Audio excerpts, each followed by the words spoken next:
Isang mapagpalang araw na naman po mga kapatid at muli tayo mag-aaral ng salita ng Diyos. At ang salita ng Diyos natin pag-aaralan, atin po itong kukunin sa awit, kabanata 133, talata 1. Ang sabi po dito, napakaligaya at kahanga-hanga sa ating pangmasid, ang nagkakaisa't laging sama-sama na magkakapatid. Ang sabi po sa English, how good and pleasant it is when God's people live together in unity. Mga kapatid, mga magulang, mga kaibigan, ito po ang salita ng Diyos. Ang papuri, ang pagsamba ay para lamang po sa Kanya.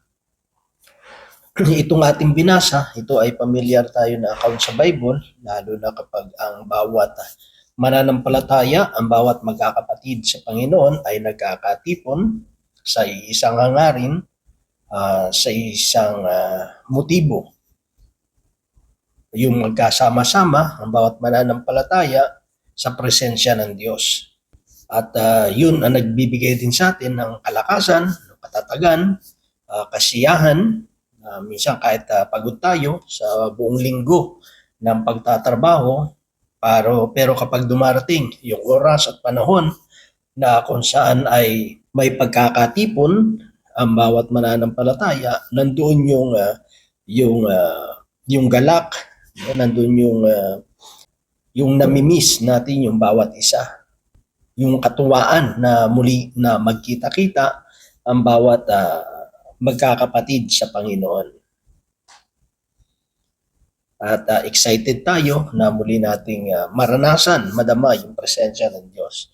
At napakalaga po yun, mga kapatid, na dapat nandun yung init sa bawat puso ng bawat mananampalataya, yung magkita-kita ang bawat isa.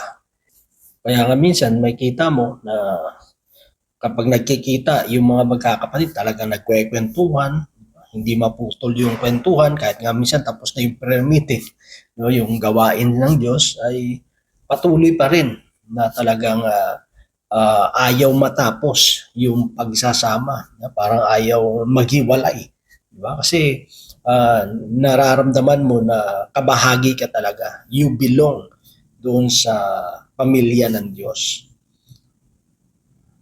At siyempre talaga namang masarap, no, makasama ang mga kapatid sa pananampalataya. At ito, sabi nga, napakaligaya at kamangha-mangha na makita na mga magkakapatid sa Panginoon ay nagsasama-sama, nagkakaisa. Sabi doon, live together in unity. Talaga namang napakaganda makita yun na kapag ang bawat mananampalataya, magkakapatid sa Panginoon ay nagkakaisa. Pero siyempre, kapag nag-aaway-away na, di ba? Merong alitan, o kaya sigalot, hindi pagkakaunawan, pagkakaintindihan, kapag medyo nagsasalita ka na laban sa iyong kapatid, siyempre hindi na maganda yon. Kasi ang inaasahan sa atin ng Panginoon na sa bawat pagkakatipon natin, ang pinag-uusapan natin ay si Lord. Ang ginagawa natin is patatagin yung bawat mananampalataya, yung bawat pananampalataya ng bawat isa. Magbigay ng inspirasyon, kamustahin yung sitwasyon ng ating mga kapatid sa pananampalataya. At kung malaman natin yung kanilang sitwasyon, hindi dapat magiging dahilan ng tsismisan, di ba? Tayo ay nandoon, pag nalaman natin yung buhay o yung sitwasyon ng ating kapatid, ang ating maitutulong is ipanalangin. Di ba? Tulungan sila, i-guide sila. Kung ano man yung bagay na pwede natin maitulong, itutulong natin. Pero hindi dapat yun na maging sanhi na lumabas o kaya maging tampulan ng mga tsismisan. Dapat nagkakaisa tayo sa kabutihan ng bawat isa. Yung pinag-uusapan natin is all about sa Panginoon. Paano mapapa-advance yung kanyang kingdom, paano mapapalago ang gawain ng Diyos, paano pa natin na makaka-reach out na marami pang mga kaluluwa, mga tao, pabalik sa Panginoon. Kasi kailangan yung tulungan eh. Hindi kasi magagawa ng isang tao lang Kaya kailangan yung tulong ng bawat isa. Kaya nga, together in unity. Iisa yung ating plano, iisa yung mithiin, yung hangarin ng bawat puso, ng bawat isang naglilingkod. Hindi natin pinapasukan ang mga personal natin na mga kagustuhan o yung mga personal nating mga plano. Kundi atin patuloy na ano man yung mga idea na meron tayo, dapat yung pagkaisahan. Ipapanalangin sa Panginoon, ano ba yung mas mabuti na naisip ng bawat isa sa atin. At siyempre, kapag ipinanalangin natin yan at ipinagkatiwala sa Panginoon, tayo naman ay ika-guide ng Diyos sa tamang desisyon, so sa tamang plano na gagawin po natin. At siyempre, kapag napagkaisahan, dapat nandun yung suporta ng bawat isa. Kung hindi yung suggestion mo, yung plano mo ang napili, huwag naman sasama yung loob mo. Di ba? Hindi, dahil hindi napili yung suggestion mo, hindi ka natutulong, hindi ka na makikibahagi, puro ka na lang kontra ng kontra, imbis na tumulong ka, no? Dahil sa sama ng loob mo, magsasalita ka ng mga bagay sa likod na masama, no? Sa likod ng mga kapatid mo sa Panginoon, dahil hindi napaboran, dahil hindi napili yung gusto mo, is ganun yung gagawin natin. Hindi po ganun, mga kapatid.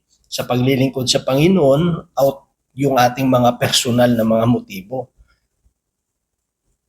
Hindi tayo naglilingkod sa Panginoon para sa ikararangal ng sarili nating buhay, kundi tayo ay naglilingkod sa Panginoon. Lahat ito ginagawa natin para sa Panginoon. Ginagawa natin ito for the Lord.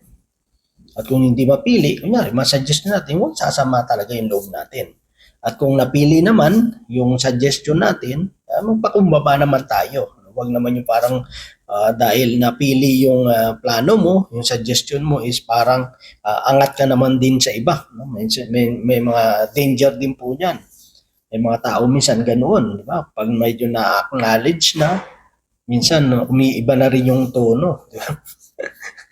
Kasi pag ano na yan eh, pag, hindi na magkakaroon ng unity. Siyempre, yung unity niyan, binded tayo, nagbabind sa atin. Siyempre, yung pag-ibig ng Diyos, dapat yun ang nag-aari talaga sa atin. Yun ang pinakamatibay na pundasyon ng unity, yung pag-ibig sa bawat isa.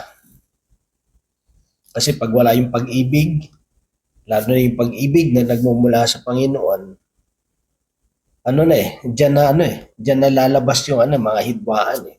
Diyan na mag-uumpisa na yung unity masisira. Kasi mawawalan na ng tiwala sa isa't isa, no? Hindi na magpapansinan, nandun na yung inggitan, yung samaan ng loob, nahuli, wala na. No? So hindi na siya magiging kaaya-ayang tignan. Hindi na siya pleasant sa paningin. Hindi na siya masabi nating kahanga-hanga. Di ba? Kaya nga dito mga kapatid, napakalaga na sa ating pagsama-sama, iniaalay natin yung ating mga sarili, una sa Diyos, at siyempre doon din sa ating mga kapatid sa pananampalataya. Ano may yung bagay na may tutulong natin, itulong natin. Ano may pwedeng gawin natin na para sa ikabubuti ng lahat, gawin natin. Hindi tayo nandoon para serbisyuhan, kundi para tayo ay mag-render o ibigay yung serbisyo. Di ba? Tayo yung magbibigay, hindi tayo yung pagsisilbihan.